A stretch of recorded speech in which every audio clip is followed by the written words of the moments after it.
আমাদের মুসলিমের ইসলামের দৃষ্টিতে সংখ্যালঘু বলতে কোনো কিছু নাই। সবাই আমাদের দেশের নাগরিক। সেই নাগরিক সম্পূর্ণ টোটাল অধিকার যেটা মানে ইসলাম ভিন্ন ধর্মেরও নাগরিকত্ব অধিকার তাদেরকে দেওয়া আছে। ইসলামে সমস্ত নির্দেশনা দেওয়া আছে যে কোনো ধর্মের লোক তারা ইসলামী সমাজ ব্যবস্থার মধ্যে জীবনযাপন করে এবং তাদেরকে সেই ইসলামী দিক নির্দেশনা মোতাবেক তাদের যে সুযোগ সুবিধা টোটালি তারা পেয়ে যাবে ইনশাআল্লাহ।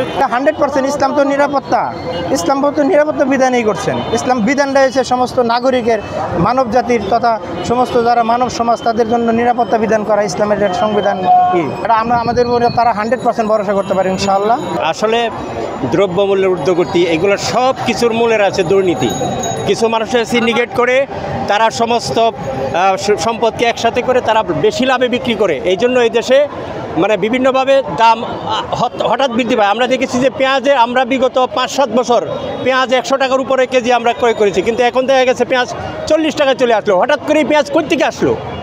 আসলের মূলে রয়েছে দুর্নীতি। জামাত ইসলামী ক্ষমতা আসলে কোরআনের শাসন প্রতিষ্ঠা হবে, দুর্নীতিকে একদম উচ্ছেদ করে দেবে। কোনো দুর্নীতিগ্রস্ত ব্যক্তি বিচারহীনতায় থাকতে পারবে না। বাংলাদেশে শুধুমাত্র এই খুন রাহাজানি হত্যার মূল কারণ হচ্ছে আর একটা বিচার হয় নাই।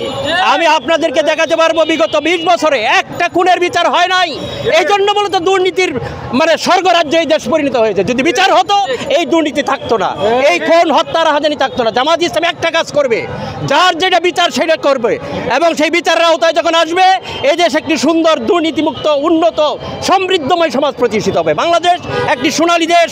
এই দেশের সম্পদের কোনো অভাব নাই, অভাব হচ্ছে চরিত্রের। এই দেশের মানুষগুলো যুগ যুগ ধরে চরিত্রহীনতার মানে রাজনীতি করে দেশ ধ্বংস হয়ে গেছে। আমরা চরিত্রবানের রাজনীতি এদেশে দেখতে পারি না, আমরা শুধুমাত্র চরিত্রহীনদের রাজনীতি দেখেছি। আমরা চাই এদেশে কোরআনের শাসন এবং নীতি নৈতিকতাপূর্ণ সৎ লোকরা শাসন করবে, তবেই মানুষ শান্তি এবং সমৃদ্ধিতে উন্নতি লাভ করবে।